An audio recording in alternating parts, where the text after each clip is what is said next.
ये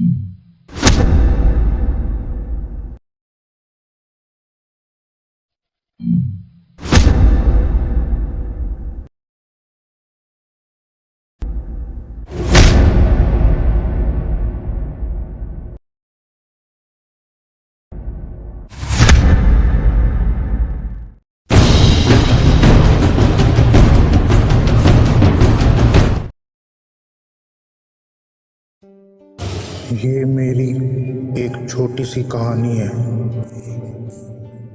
पता नहीं मैं यहाँ कैसे पहुँच गया। पता नहीं कहाँ हूँ मैं।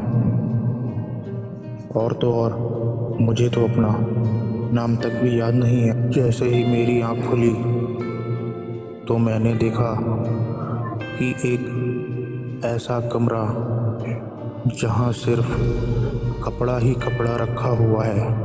होश आते ही मैंने उठने की कोशिश की, लेकिन 30 दिन से लगातार बेहोश होने की वजह से मैं ठीक से अपने पैरों पे खड़े भी नहीं हो पा रहा था। मुझे पता चला इनसे कि ये मुझे यहाँ 30 दिन से कैद करके रखे हुए हैं। पता नहीं क्यों। आखिर ये चाहते क्या है मेरे से? ना ही बताते हैं, ना ही कुछ संकेत देते हैं। बस जब देखो मुझे बेहोश करके रख देते हैं। पता नहीं क्यों। जैसे तैसे मैं उठ तो गया, लेकिन उठने के बाद भी थोड़ा थोड़ा चक्कर आ रहा था मुझे। तो पहले मैंने अपने आप को कैसे भी संभाला। उसके बाद मैंने भागने की कोशिश की। खिड़की को थोड़ा सा हिला के देखा, क्या मैं इसे तोड़ सकता हूँ? लेकिन मेरे शरीर में इतनी ताकत नहीं थी कि मैं एक लोहे की खिड़की को तोड़ सकूं। जब मैं खिड़की को तोड़ने की नाकामयाबी कोशिश कर रहा था, उसी समय मुझे पर्दे के उस पार से 2 आदमियों की चलने की आवाज़ सुनाई दी। तो मैं चद्दर के पास जाके सुनने लग गया। मुझमें इतनी हिम्मत तो नहीं थी कि चद्दर के पार जाके देख सकूं कि ये कौन है लोग और क्या चाहते हैं मुझसे। मेरे दोस्त हैं या फिर मेरे दुश्मन हैं? मेरे पास सिवाय उनके सामने आने की और कोई चारा नहीं था। तो मैं थोड़ा सा डर के मारे पीछे हट गया कि अगर ये मेरे दुश्मन निकले तो मुझे जान से भी मार सकते हैं। लेकिन थोड़ी देर बाद 2 आदमी रूम का दरवाज़ा खोल के अंदर आए। मैं उन्हें देख के बहुत खुश हुआ, क्योंकि ना तो वो किसी दुश्मन की तरह लग रहे थे, ना ही किसी किडनैपर्स की तरह लग रहे थे। वो तो एकदम सूट बूट में जेंटलमैन लग रहे थे। तो मैंने जैसे ही उनके पास हाथ बढ़ाने की कोशिश की, हाथ मिलाने के लिए, तो उसमें से एक गार्ड ने मेरे मुंह पे दे मुक्का मारा और शरीर कमज़ोर होने की वजह से मुझे चक्कर आई और मैं तुरंत बेहोश हो गया। मेरा हर दिन ऐसे ही गुजरता। कभी यहाँ पड़े रहो तो खिड़की के पास जाके वहाँ खड़े होने की कोशिश करता। ये उम्मीद मायूसी, कोई मुझे मायूसी यहाँ से मायूसी में यहाँ बैठे बैठे किसी और अपनी किस्मत भी नहीं करता था। ज़्यादातर ये लोग सोचते रहते जब इतनी बेहोशी से कौन, आखिर ये लोग कौन हैं? मेरे से चाहते क्या हैं ये लोग? बस अपनी किस्मत पे बैठ के रोने के सिवाय मेरे पास और कोई चारा भी नहीं था। और ना ही मेरे शरीर में इतनी ताकत थी कि मैं यहाँ से भाग सकूं। बस रोना रोना और रोना, यही रह गया था मेरी किस्मत में। और तो और मैंने तो ये भी उम्मीद छोड़ दी थी कि मैं यहाँ से कभी निकल भी पाऊँगा।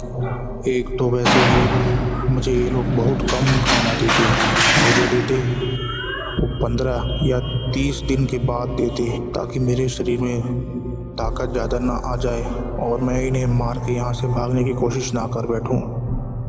जब मैं खाना खा के सोया हुआ था, इन्हें लगा कि मैं बेहोश हूँ, तो ये लोग मेरे कमरे में आए, हमेशा की तरह कमरे का मुआयना करने, कमरे का जायज़ा लेने। लेकिन मैं इनके कदमों की आवाज़ सुन लिया, तो मैं चद्दर के पीछे जाकर छुप गया और उस गार्ड के आने का इंतज़ार कर रहा था। जैसे ही वो गार्ड से एंट्री किया, मुझे उसने वहाँ नहीं पाया, तो वो अपने साथी को वायरलेस करने के लिए वायरलेस ऑन ही किया था कि मैंने उसको तीर मारा और वो वहीं बेहोश होकर गिर गया। तो जब मैं गार्ड को मार रहा था, उससे ये पूछ रहा था कि उसने चाबी कहाँ रखा है, मुझे बताए, तभी उस गार्ड का रिवॉल्वर नीचे गिर गया। मैंने वो रिवॉल्वर उठाई और गार्ड के ऊपर चला दिया, क्योंकि वो तो वैसे ही कुछ बता नहीं रहा था, इसलिए मैंने उसे मार डाला। फटाफट अपना कपड़ा समेटा और फिर से मैंने रिवॉल्वर में गोली भरी और वहाँ से निकल गया।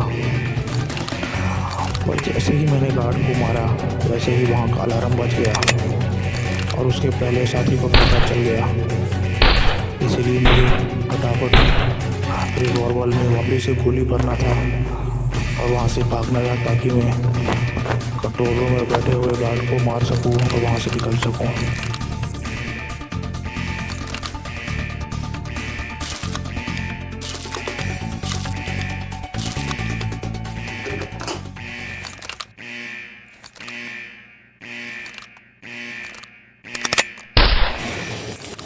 अब मैं आज़ाद था।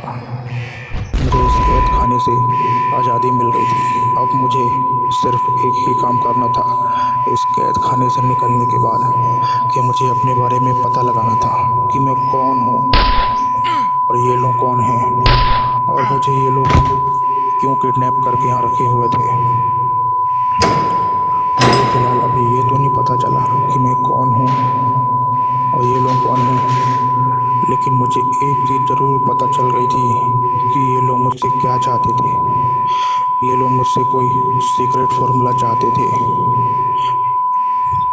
जिसकी मदद से ये लोग बहुत पैसा कमाने वाले थे, बहुत अमीर होने वाले थे।